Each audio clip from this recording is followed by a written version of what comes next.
It's only entertainment. Welcome back to the Talking Hedge. I'm Josh Kincaid, capital markets analyst and host of your Cannabis Business Podcast. Today we got Kat Glogowski, angel investor and attorney, to talk to us about how Canada is giving out $2 million in federal funding to a Canadian cannabis nursery. And since that's not available in the U.S., we're also going to talk about how to choose a cannabis investor to get yourself some money too. To help us do that, Katrina, or Kat, she's been here with us for a while, and she's back again. Kat, thanks for being with us at the Talking Hedge. Appreciate you being back with us. Thanks, Josh. Yeah. So let's dive into this little article about a Canadian cannabis nursery getting $2 million in federal funding. That's pretty rare. There was a Saskatchewan cannabis nursery called Mother's Labs who secured 1.8 million Canadian dollars in federal funding, showing how Canada's cannabis industry can benefit from government financing at a time when capital is scarce. The investment in Mother Labs, the federal agency, is called Prairie's Economic Development Canada, or Prairie Can. They announced in late June, just I think last week, that alongside 10 other companies were going to get funding. And again, selling equity or raising funds in a private lender is particularly difficult in the cannabis sector, making this kind of a very unique situation, something that doesn't have, we don't have that option in the US. But it's coming from the form of an interest-free loan that's meant to match the funds from the company. So they have a 3-year window to execute the project using those funds, followed by a 5-year repayment period. So the loan is interest-free as long as the payments are made on time. I'm sure they said it's an arduous process. I can only imagine that application process is ridiculous. But nonetheless, it's available and it's there. This is just one of 7 regional development agencies that falls within this innovation, science, and economic development ministry to kind of help companies and businesses, cannabis just being one of those. What we're kind of seeing is companies coming in and treating cannabis just like any other agricultural commodity. We're obviously going to have to wait for federal legalization for this, Kat, isn't that right? Like, what's your take on when this could happen in the US? I don't see it happening in cannabis at the federal level anytime soon. They're still debating whether or not to cover hemp under crop insurance. It is a crop, it's an industrial crop, and they're struggling to get crop insurance for hemp, which is federally legal. Now you want to overlay cannabis on top of that. I don't think that you're going to see any federal government sponsored programs anytime soon. I think the closest thing we have in the United States is the social equity programs, where states, counties, and even city level governments are supporting or providing some type of assistance to individuals under these social equity programs. And that's a discussion for another day, whether they're successful, but that's the closest thing I can equate to what they're doing in Canada. Mm-hmm. So it's going to take probably a couple of years after federal legalization. I think Canada has been federally legal for at least two and a half, something like that, a couple of years, and this is now just starting to come out. So there's examples of some government grants. So that's not just a loan, but a grant is money that they just give to you. There's other contributions for cannabis specifically. That includes a $100,000 contribution towards an automated pre-roll machine, which I find interesting because that's something I've been looking at and working on for a long time. There's a $50,000 contribution from an agricultural and agri-food Canada to help Ontario's cultivator called Glasshouse Botanicals achieve a certification for European medical sales.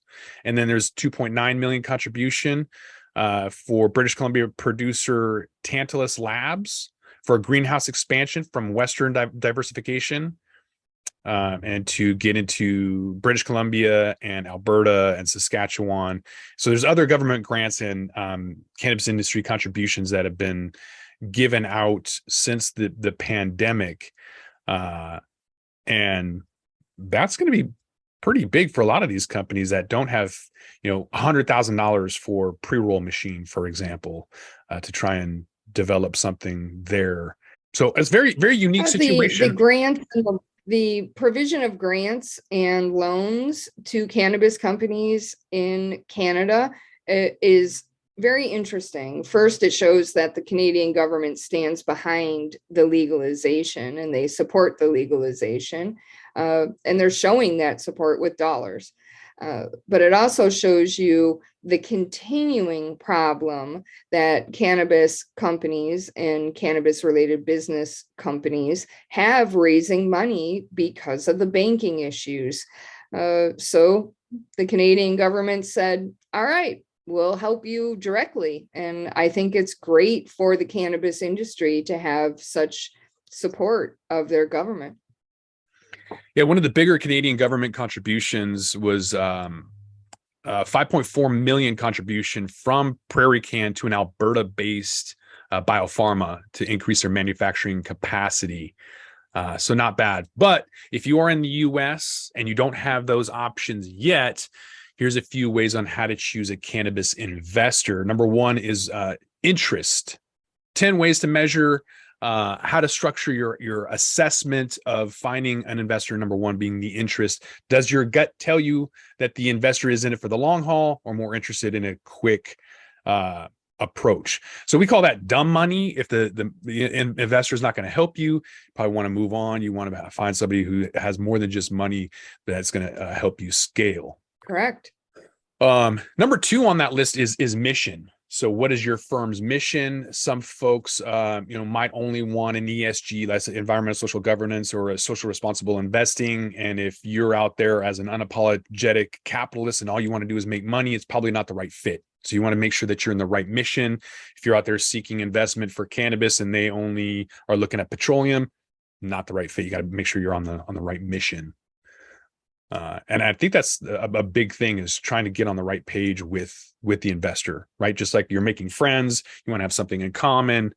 Same thing, same concept. Yes, you certainly don't want to be a boutique, craft brand with an investor who wants to get a multi-state operation going. The values aren't aligned. So yes, make sure your mission aligns with your investor. Right. And another kind of thing that couples with that is investment philosophy or intent. So again, looking at your mission statement or your views, or your strategic relationship, all of that, it kind of has to be in line.